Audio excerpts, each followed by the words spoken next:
diz respeito ao lucro auferido no exterior mediante controladas e coligadas de pessoas jurídicas domiciliadas no Brasil. Como vocês sabem, anteriormente a 12973, o regime da tributação dos lucros no exterior, mediante coligadas, obtidos mediante controladas e coligadas, era considerado disponibilizado no momento em que é apurado o lucro pela coligada ou pela controlada no exterior. Ou seja, criou-se uma ficção, na verdade, de disponibilização dos lucros. Ou seja, assim que apurados, independentemente de terem sido propostas distribuições destes lucros, eles já teriam que ter sido considerados tributados aqui no Brasil. Em face da patente de inconstitucionalidade, no meu entendimento, do artigo 74, depois de 10 anos de trânsito no Supremo Tribunal Federal, a ação direta de inconstitucionalidade 2588 foi julgada, cujo objeto era justamente a discussão sobre a constitucionalidade desse artigo 74. Ele foi julgado da seguinte forma: formou-se maioria com efeito erga omnes, no sentido de que, controladas, situadas em paraísos fiscais, a tributação automática dos lucros seria constitucional. E foi definido também com efeito erga omnes que, no caso de coligadas fora de paraísos fiscais, os lucros só poderiam ser tributados efetivamente no momento da disponibilização, quando houvesse proposta de pagamento desses dividendos aos acionistas. O que a gente observa a 12973 é que, em alguma medida, ela acompanhou essa visão que o STF esposou, mas ela vai além. Ela vai além, especialmente no caso das empresas controladas no exterior.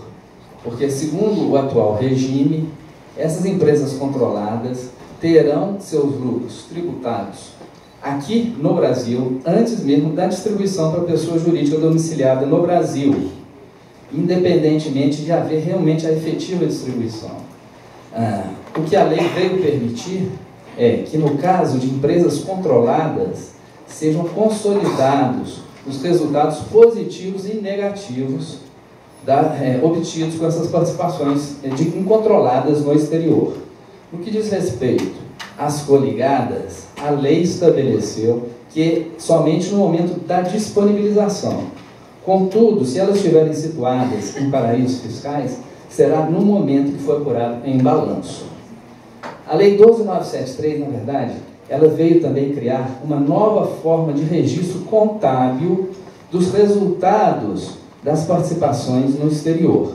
A gente observa isso no artigo 73, que ele determina o registro individualizado no balanço da controladora no Brasil, que terá na sua conta investimentos uma subconta onde deve estar refletido o resultado das controladas diretas e indiretas individualmente no exterior. Ou seja, no balanço da empresa domiciliada no Brasil, o fisco terá meios de conhecer qual parcela de resultado de cada uma dessas controladas indiretas que está compondo esse resultado que deve ser tributado no Brasil. No meu entendimento, há uma certa impropriedade da legislação tributária que se miscuir com conceitos de registro da contabilidade. Na verdade, o que ela está fazendo é uma imposição de um registro contábil para atender a fins tributários. No meu entendimento, isso é uma mera obrigação acessória que foi instituída pelo fisco. O objetivo dele, no meu entendimento, é saber que parcela de resultado, nesse conjunto de resultados que está sendo tributado no Brasil, a que controlada indireta diz respeito cada parcela desses resultados.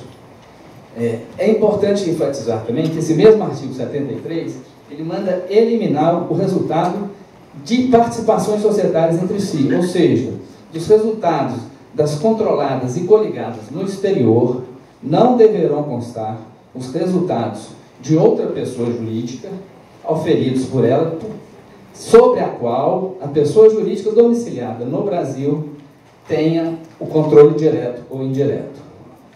Isso, no meu entendimento, quer dizer que se uma controlada indireta no exterior paga a sua controladora também no exterior dividendos, por exemplo, essa controladora no exterior que recebeu os dividendos pode excluí-las do resultado que ela vai trazer para o Brasil, na hora de compor a soma com os resultados fornecidos pelas demais controladas, diretas e indiretas no exterior. Até agora nós estamos falando somente do regime aplicável às controladas, não entramos ainda nas coligadas. O resultado dessa consolidação, dos resultados das controladas no exterior, sejam elas diretas ou indiretas, deverá ser convertido à taxa de câmbio da data do balanço, para fim de passar para a moeda nossa, que é o real. Mas a parcela do resultado das controladas indiretas e diretas no exterior não deve conter outros acréscimos patrimoniais que não correspondam a lucros. O objetivo, e sempre foi esse o objetivo, a Receita tentou no passado tributar o resultado de equivalência patrimonial quando nunca existiu autorização legal para tanto. O que se admitia é extrair do resultado de equivalência patrimonial o que efetivamente corresponde a lucros auferidos no exterior. Isso ficou bem claro nessa nova redação. A forma de calcular este lucro é que sofreu pequenas alterações. No caso das controladas, é a parcela do ajuste do valor do investimento em controlada direta ou indireta, domiciliada no exterior, aqui é o ponto equivalente aos lucros por ela auferidos antes do imposto de renda, excetuada a variação cambial.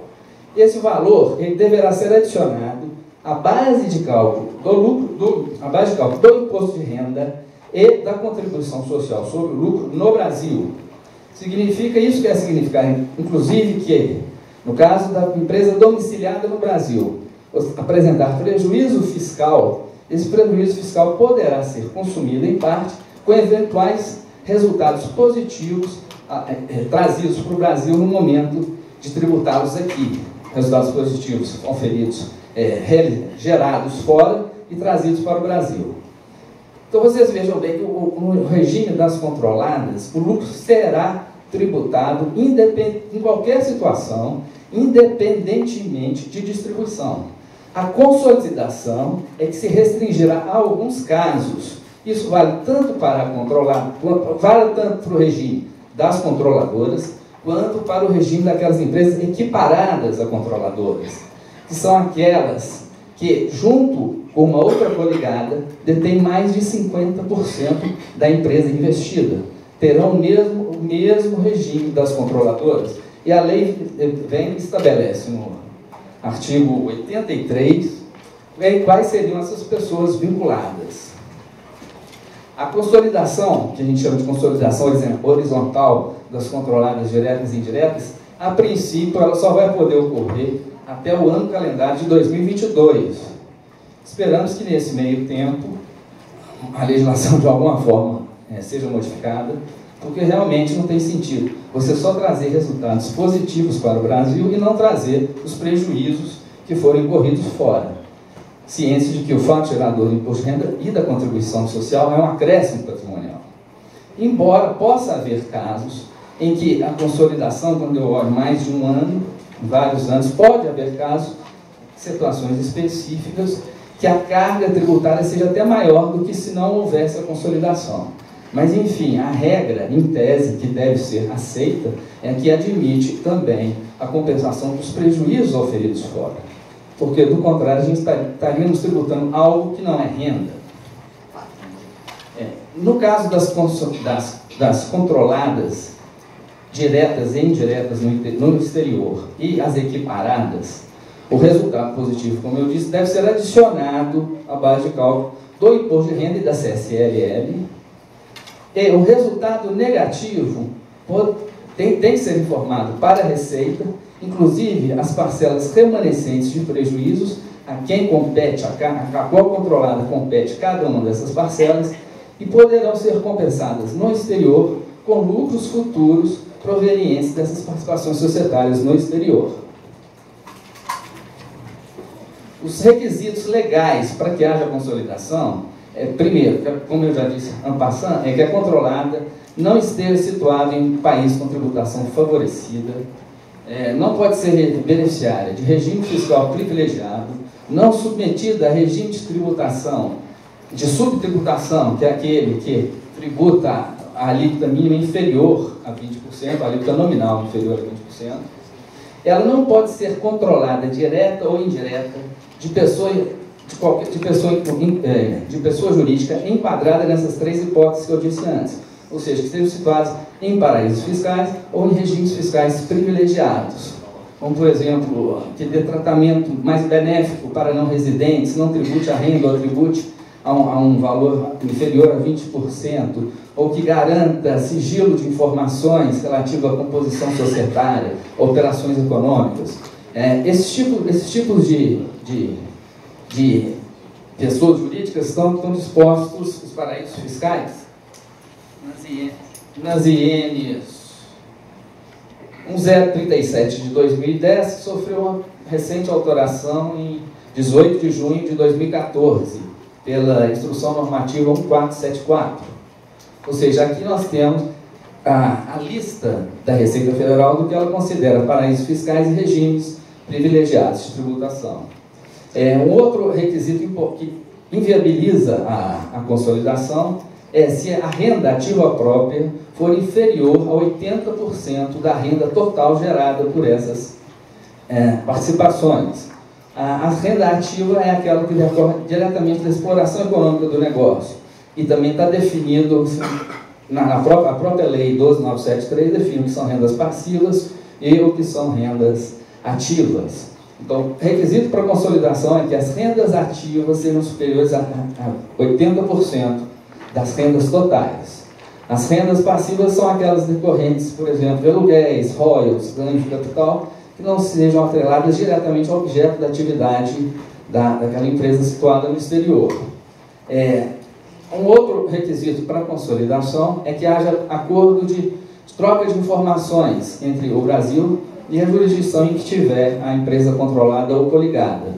Mas, na ausência de ato ou de tratado com cláusula de troca de informações, o contribuinte disponibilizando a contabilidade societária nos termos a serem definidos pela Receita, ele pode se utilizar da consolidação. Nos casos das controladas e coligadas no ano de 2014, ela vai ser irretratável para todo o ano calendário de 2014. A partir de 2015 vai ser o regime vai se aplicar na sua plenitude. O artigo 87 da 12.973 também estabelece a possibilidade de dedução do imposto a ser pago no Brasil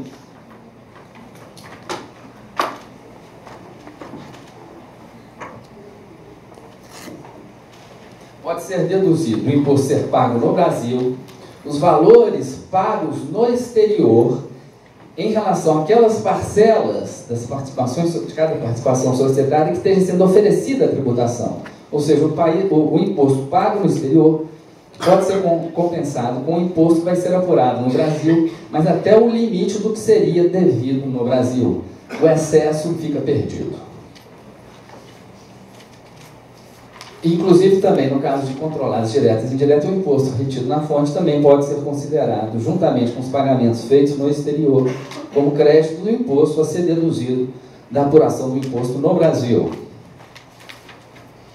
No que diz respeito ao regime das coligadas, existem requisitos também para que elas possam oferecer o lucro obtido no exterior à tributação somente no momento da disponibilização.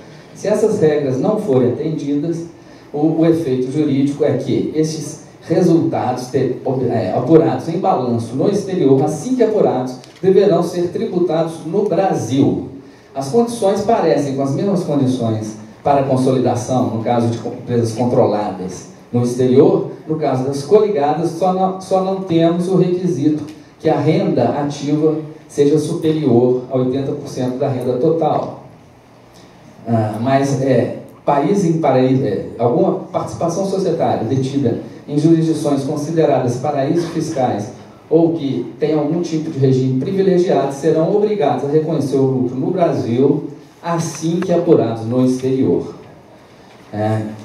A disponibilização também está definida em algum artigo da lei, que eu não me lembro exatamente qual aqui, mas que é realmente um momento que haja o pagamento ou que haja a constituição da obrigação de pagar os dividendos na contabilidade da empresa no exterior.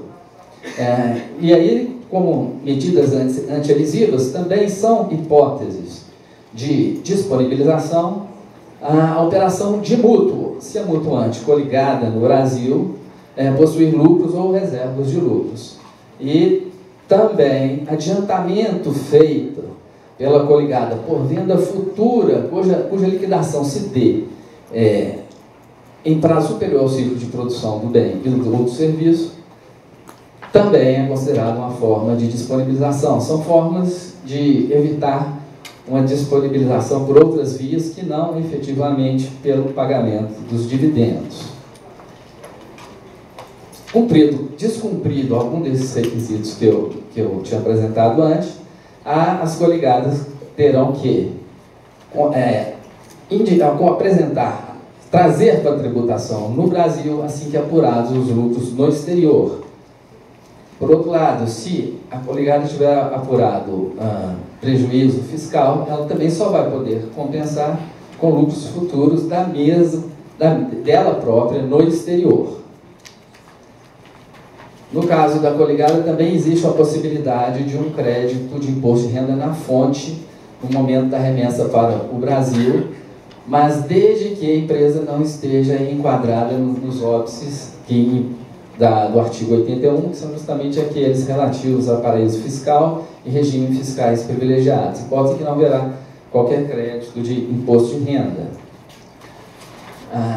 A lei ela traz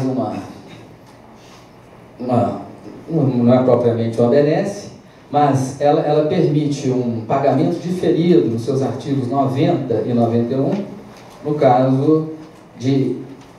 caso de apuração do resultado no Brasil, assim que apurado o balanço. Então, ela permite um diferimento.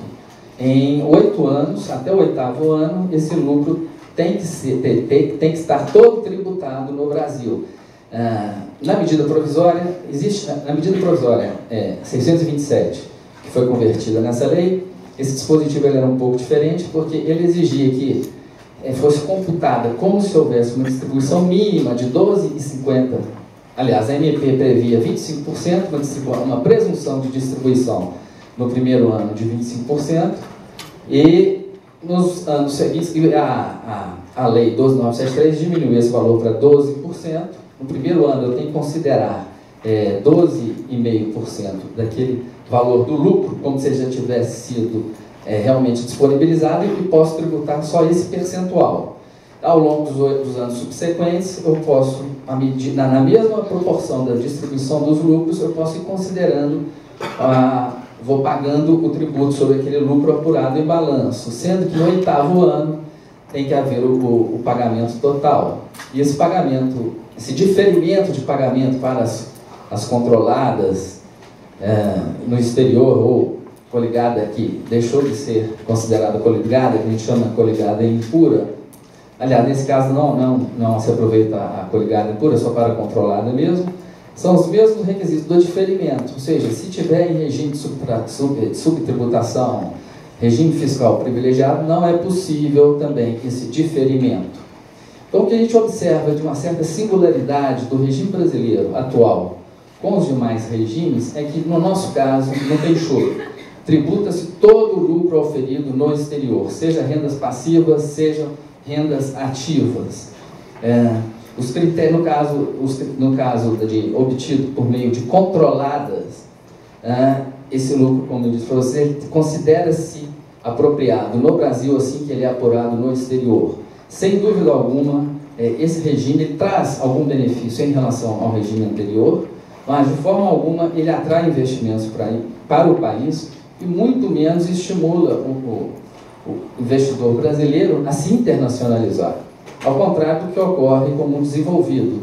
Estudos econômicos já demonstram que o maior grau de internalização das economias ocorre justamente naqueles países com a economia mais desenvolvida. Não há nenhum indício de que o aumento da internacionalização das atividades de um país gere desemprego dentro do país.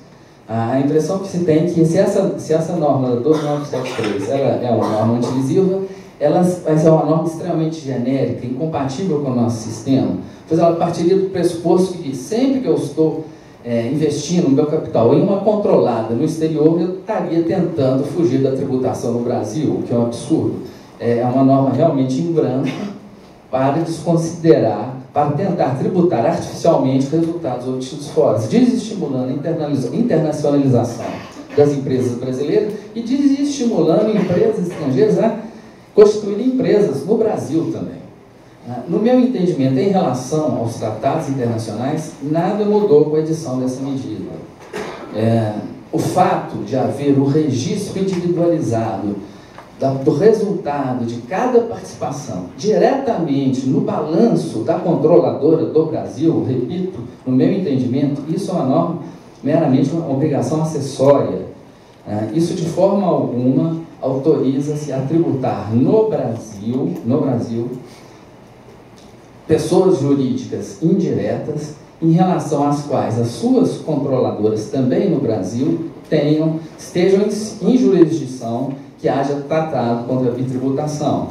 Nesse ponto eu discordo de alguns entendimentos que eu tenho visto predominante, no sentido de que o fato de agora todas as participações em controladas, diretas ou indiretas, aparecerem, figurarem diretamente no balanço da controladora domiciliada no Brasil, poderia significar, argumento com o qual eu não concordo, que um tratado de bitributação num país X alcançaria somente as controladas nesse país X e não alcançaria as suas controladas que estão abaixo dela.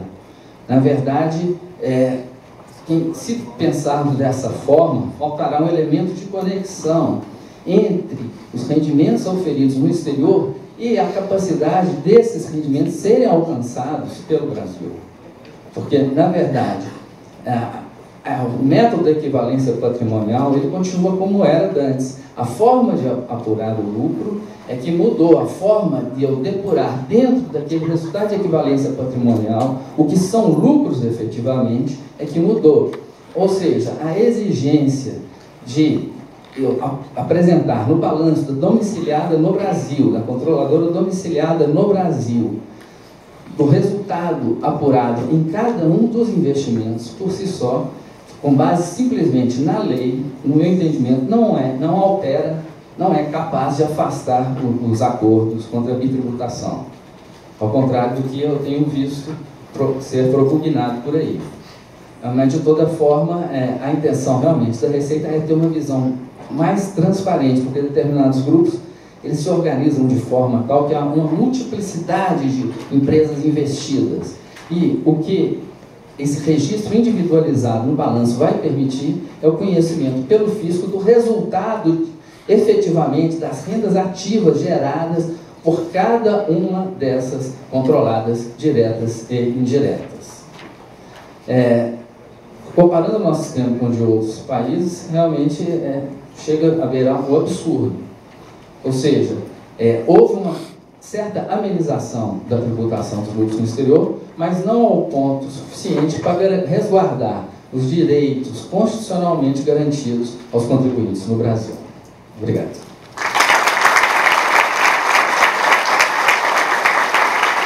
Eu vou deixar para vocês também o material em PowerPoint que eu apresentei, porque o tempo é muito exíguo, mas talvez para vocês refletirem mais sobre isso que eu estou falando aqui. Obrigado.